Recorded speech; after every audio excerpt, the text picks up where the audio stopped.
Welcome into Game Changers. We're at Rogers Place in Edmonton, back for the Stanley Cup final. Mike Cunha alongside Steve Goldstein. Goldie, I know this is Stanley Cup final edition of Game Changers.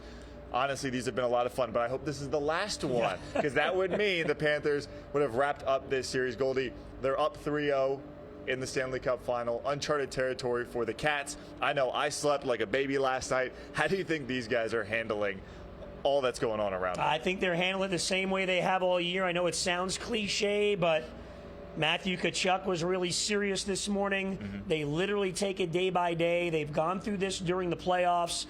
When everybody else outside, fans are nervous, they are not at all. They're getting their rest today. No practice here in Edmonton, not on the ice. They'll be back on the ice tomorrow morning for the morning skate, play another game. I know they go into this series, the philosophy is be prepared to play 7 games. If it ends any time before that, that's great. So far this year, 5 against Tampa, 6 against Boston, 6 against the Rangers. I will say this, Mike, 2 opportunities in the first 2 rounds with a pretty big lead to close out series. The opponent has won that game. Tampa was down 3-0, they won. Boston was down 3-1. So we'll see if they're able to close it out tomorrow night, but certainly to me, I said this and we thought this after Game 2. No one's beating this team 4 out of 5. When they won Game 2, I thought it was over. No one's beating them 4 in a row. It's inevitable. Whenever it happens, Florida Panthers going to win their first Stanley Cup. I want to ask you about Game 3 a little bit, because you get the fluky goal, then Ryan McLeod makes it a 1-goal game. They pull the goalie, and then they had 2 pucks just inches away from ending it with empty netter. Tension-wise, you've been around hockey a long time.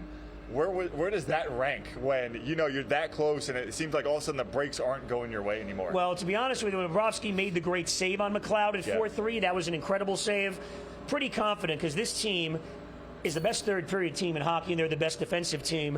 And we saw it in games 1 and 2 when Edmonton pulled the goaltender. Forget about even scoring a goal. They don't even get shots on goal. And Aaron Ekblad pinning that puck to the boards with 30 seconds left. People may not realize at the end of a game, when you're playing huge minutes like Ekblad does, how difficult that is and how tough that is physically to be able to do that. And then you saw players layer in behind them, and they basically ate up the last 30 seconds. So normally, Mike, I'd say, it's real nerve-wracking. With this team, not so much. Really didn't get that nerve-wracking, because they were playing well. They found, a couple of goals, but this team now, if they were down 0-2 in the series, maybe it would have been a little more nerve-wracking. But they were terrific at closing the game out. And again, you get 4 goals in a game. This team doesn't lose when they score 3 or 4 a night. No, I tell you what, Oilers fans weren't happy. They were booing when that puck got stuck in the corner, because they knew it wasn't coming out. No, we saw Mikula do that in the Rangers series, remember, in games 5 and 6. That's how they ended it. Let's talk about Bob, because I think it's fair to say, is he the runaway favorite right now for the Conn Smythe Trophy? You're probably right. I've been asked this a bunch of times the last few. I still think, and I know people say crazy, and again, this is fun stuff because they got a 3-0 lead. Still think Alexander Barkov is the best player on the Florida Panthers. But Sergei Bobrovsky now is up to a .953 save percentage in this series. McDavid, Draisaitl, Zach Hyman, throwing Ryan Nugent-Hopkins, Evan Bouchard, no goals. They only have 2 goals from forwards in the series. Now, there's been a couple of games in Game 1 and here last night where Sergei faced in the mid-30s. I thought Game 2 was more like the Panthers. Mike only allowed 19 shots. We could say he only has to make a handful of great saves. But, Sergei Bobrovsky, I believe, will win the Conn Smythe when they win the series. And I do believe it firmly cements him. He's going to go into the Hall of Fame. And eventually, this is years down the road, he's probably going to go in as a Florida Panther. Think about that. That's pretty amazing. And amazing last night, where things kind of changed in the 4-on-4. They get the 4-on-4 goal that made it 2-1, but it was the fight that led to that. I did not think that the Panthers would allow themselves to be dragged into something like that. And Matthew Tkachuk kind of got, that spinning backhanded punch was pretty MMA-ish.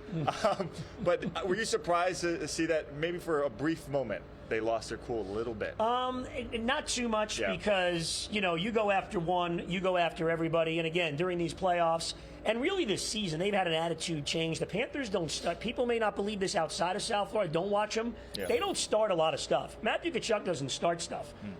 But once you engage, he and the Florida Panthers will finish it. and they're not going to put up with anything. So the original penalty, remember, in that scrum was, I believe, on the Oilers. Yeah. So they ended up evening it out, but Sam Bennett, Matthew Tkachuk, yeah, don't start any stuff. But again, it was after the whistle. They didn't take an extra penalty, and that's been the most impressive thing through this entire playoff run of 4 rounds. I don't think they've taken any undisciplined after the whistle penalties. It's a different mentality and a different personality this year's team than last year. And that's where the flurry of goals ends up coming and really ends up turning the game towards the Panthers' favor. Now, everyone from fans, obviously Panther fans, but hockey fans, I think in general, are learning that Connor McDavid, yes, he may be one of the best players in the world, but Alexander Barkov, not very far behind. I saw a couple Terminator memes of this is Alexander Barkov chasing down Connor McDavid, and it's pretty funny and it's pretty amusing. Legacy-wise, we're getting 2 very different stories now for Connor McDavid and Alexander Barkov. Barkov being lifted now into the national attention a little bit more than usual. He's a soft-spoken guy. And McDavid falling down a notch, don't you think? Well, but look, similar time in the league, both captains. Yeah. Barkov's in his 11th year. McDavid's in his 9th year. Connor was a number 1 overall pick, ironically enough, at Amarin Bank Arena back in the 2015 draft. Barkov was number 2 a couple of years before. Connor McDavid is the fastest player in the world. Yep. He's the best offensive player in the world. Alexander Barkov might be the best all-around 200-foot player in the world. The Florida Panthers have killed 29 of the last 30 power plays, and keep in mind, Edmonton and the New York Rangers, big part of that, had the 2 best power plays in hockey. Alexander Barkov kills penalties. Yeah. He's a big part of it. Now, I'm not criticizing Connor McDavid. They don't ask him to do it. Connor McDavid does not kill penalties. Barkov has scored more, and at the end of the day, Barkov's team is up 3-0. So Connor McDavid can't do it alone. Yeah. I do think he's been caught a number of times during this series of trying to do it alone, going through 3 guys. That does not work against the Florida Panthers. It might work against the Kings and the Canucks and the Stars in the Western Conference. It doesn't work against the best defensive team in hockey. No, not in the East. And every time McDavid gets stonewalled by Bob, you see it on his face.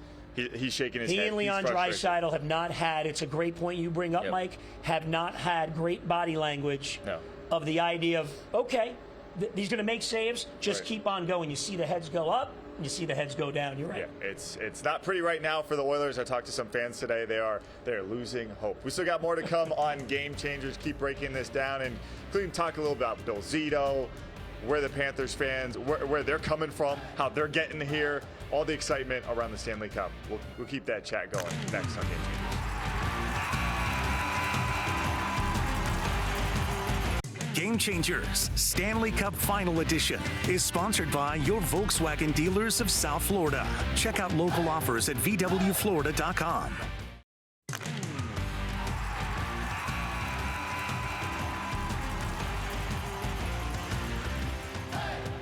Welcome back to a Stanley Cup Final Edition of Game Changers. Mike Cunio alongside Steve Goldstein inside Rogers Place up in Edmonton. We came north of the border, and so far the Panthers have taken care of business. They've got 1 win under their belt here, 3 in the series, just 1 left, Goldie. We talked a little bit about Connor McDavid, Leon Draisaitl, how they've been neutralized, and I think we got to give a lot of credit to the defensemen in the series for the Panthers. Obviously, guys like Aaron Ekblad, Gustav Forsling. Forsling last night you couldn't pull him off the ice.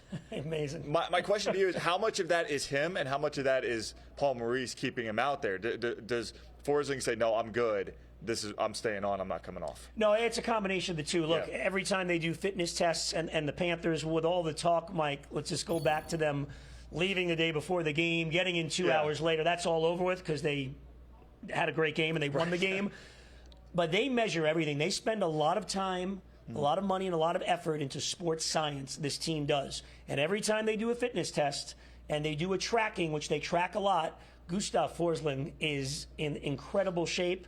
So he skates about half the game last night. I think it's a two-way understanding that, hey, especially late in the game, they're up a goal when it was 4-3. He played 10.5 minutes last night in the 3rd period. So he's got a huge piece of it, and the beautiful thing for the Florida Panthers is about a month and a half ago, they re-signed him to an 8-year contract. they got him locked up. Yeah, he's going to be here a long while. Was it 28 minutes, 41 seconds, I think, on the ice. Almost half the game. Let's move on. Obviously, we saw Evan Rodriguez, by the way, popped up on the score sheet again. So he's got his shooting percentage went down. 3 shots in the first 2 games. He took a shot and didn't score. He didn't took a shot. Has he lost a step? He's lost his touch, Evan Rodriguez. What's going on here? And let me tell you, that pass, which at the time made it 4-1, the Barkov goal, and you figured, okay, it's a runaway, ends up being the game-winning goal. Yeah. That wasn't an easy play to make. He gets that beautiful feed from Sam Reinhart. Not an easy pass to make, and this is what happens when you win championships. Guys that, kind of depth guys, even though he's on the top line, guys like Evan Rodriguez, guys like Vladimir Tarasenko, Anton Lundell, chip in offensively. Rodriguez with points in every game in this series. And again, another guy that's a free agent, 30 years old. He was undrafted. He bounced around a little bit. But the Florida Panthers see something in him, and they target him, and they say, that guy can be better and fits what we do. And he moved around a lot during the regular season, Mike, and at times, really wasn't a huge factor. But as the playoffs have gone on, Evan Rodriguez has gotten better and better. Yeah, and by the way, getting better and better, and I don't know how much better this guy can get. Sam Bennett, last night, I'm sitting next to you, and you were just gushing about everything I love the guy. he was doing on the ice. Yeah. You just kept saying, playoff Sam, playoff Sam. The Florida, the healthy scratches are just down the row from us, so we can hear them, chatting about it too. What more can you say about the job he did yesterday? And, we talked about Conn Smythe and Sergei Bobrovsky. We mentioned Evan Rodriguez and Barkov, but man, you could have thrown Sam Bennett. It feels like there's 1A, and then a couple 2 and 3s right there. He's quietly during this 6-game winning streak, and I say quietly because you're right, everyone's talking about everybody else. Panthers haven't lost since they were down 2-1 to the Rangers. They won that game in overtime.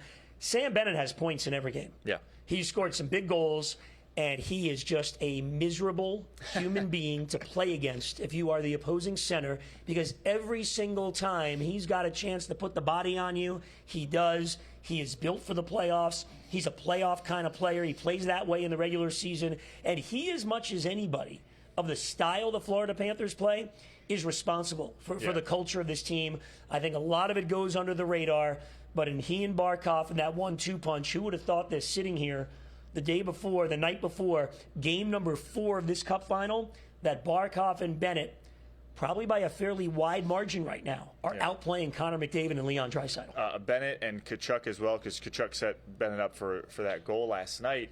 A couple former Calgary Flames, who are probably not very liked. Ironic, isn't it? Not very liked in this building. They are causing nightmares for Edmonton fans going forward. Bill Zito might be a nightmare for opposing GMs in the league going forward. The 305 has Pat Riley, for sure. Does the 954 have their Pat Riley?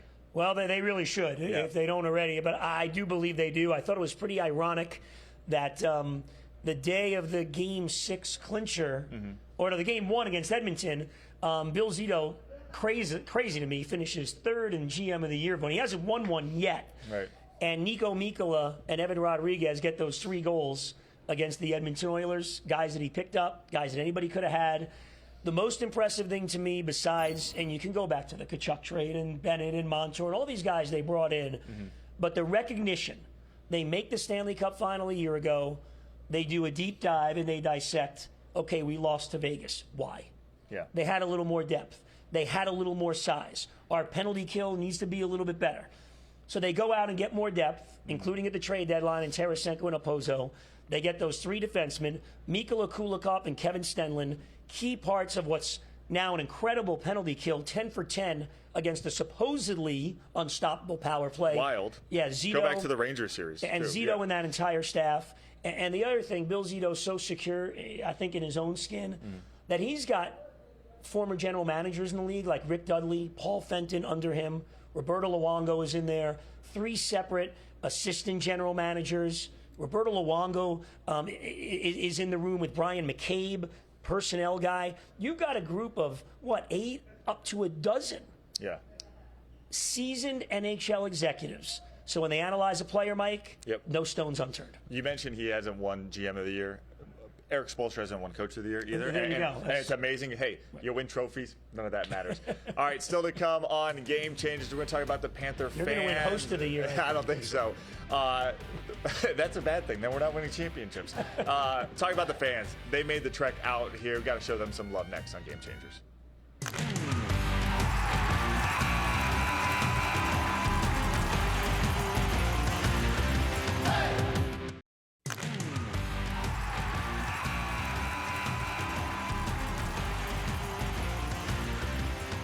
Welcome back to Game Changers, a Stanley Cup Final Edition. Mike Cunha alongside Steve Goldstein here at Rogers Place. Goldie, we came up here from South Florida, but we did not come alone. We did see some Panther fans out here. I have to ask you, because I always joke that you're the mayor of Amarant Bank Arena, because the amount of selfies this guy has to take just going from one location to another, it takes him about 30 minutes to My go. My publicist, co-host, and agent, Mike Cunha, ladies and I'm gentlemen. still waiting for my percentage. We don't have to talk about that, settle right? down Let's on not that. do that. Settle Let's down. not do that on air. Percentage of what? Are you the mayor of Edmonton as well? How many selfies did you have to take yesterday? Well, only a few Panther fans, and it was they found amazing. you. Hey, we got to the airport in Fort Lauderdale. I don't remember what day was that. I can't remember. 2 days. Yeah, Wednesday, I believe it was. Something like yeah, that. like at 5:15 in the morning. Figured smooth sailing, but we had some delays. It took 21 and a half hours, but I had a handful of Panther fans that were on the same flight with me, and then changing the plane to a different plane to get here at night. And I saw them at the game, actually, at game number 3. So including one fan that's been to every road playoff game. To see the first one in franchise history would be amazing for those fans. So it is great to see the loyalty. And, you know, South Florida's become a hockey town here over the last couple of years and really over the last couple of months. Chris, the fan you're referencing, who's been to every playoff game, and his family, they are so dedicated. They are so, and you probably see them front and center. I think they're up against the ice behind Edmonton. Yeah, they had first row seats. Yeah, they had first row seats. Stanley Cup. And of course, Bryson, the shirtless flexing kid, he was behind Paul Maurice yesterday. They basically had the Panthers back. Usually they're antagonizing the opposing head coach. But no, they were out there. They told me they're doing a guys trip, father-son, which is just awesome. They were telling me 29 hours door to door to get up here. So we shouldn't feel bad about our 21 and a half? Yeah, I mean, we had it easy compared to some people. But, you know, we're up in the press box and we're watching the videos coming out of Amarant Bank. In your lifetime, could you ever imagine that a road playoff game for the Panthers, you would see something like that unfolding all the way back in South Florida? Well, years ago, there was some games during the week against nondescript opponents. Yeah. The game was on that ice, and there weren't that many people in the stands. So truly amazing the way it's taken hold.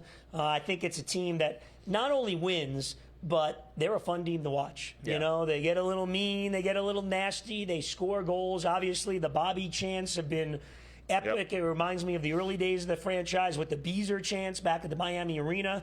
So the fact that, you know, they now have players that are not only producing, but Barkov's an 11-year Panther. Ekblad's a 10-year Panther. Kachuk is signed for a long time. Forsling. So Bobrovsky's now in his 5th year. For a while there was a churn of players, and they weren't winning. Yeah. So it's pretty amazing to see how the game has grown, number of kids playing hockey, both boys and girls. The new practice facility brings all that hockey over east to Broward County. It's been a lot of fun to watch. Yeah, it has been a lot of fun. We did see one rat on the ice last night. I think some fans are maybe holding off. For tomorrow? For tomorrow. Let's see, because maybe once they knew, I might need this. I wonder if a broom is going to be sent on the ice. A little dustpan. Maybe. We may have found a broom. Don't want to tease anything. I think that's a tease. But yeah, that's a little bit of a tease. All right, speaking of championship, we're going to talk about some South Florida titles. The Panthers haven't won one yet, but obviously they are close. That's coming up next on Game Changers.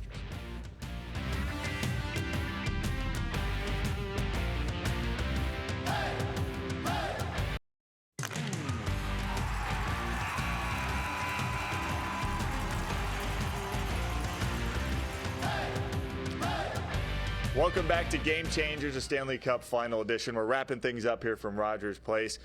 Goldie, just joking on Instagram, I saw that the Kansas City Chiefs have a new ring. Unfortunately, they made a mistake, and there's a typo. By the way, how does that happen? On that ring. I mean, how does that happen? How many levels of scrutiny does that go through before that happens? In fact, it had to do with the Miami Dolphins. I think they had them as a 7th seed instead of the 6th seed on the ring, which is which is kind of funny. But listen, for the Panthers, it's been 30 years this organization's been in existence. If, in fact, they do wrap this up, whether it's Game 4 or Game 7, this is the longest it's taken a team in South Florida to win a title. The sigh of relief around this place, around the organization, what do you think that's going to feel like? I think it's going to be huge. And by the way, by a wide margin, because the Dolphins, relatively speaking, won pretty early. The Marlins won really early. Yep. And the Heat, 18 years. Yeah, within a couple decades. The Panthers got there amazingly early on and then didn't get back until last year.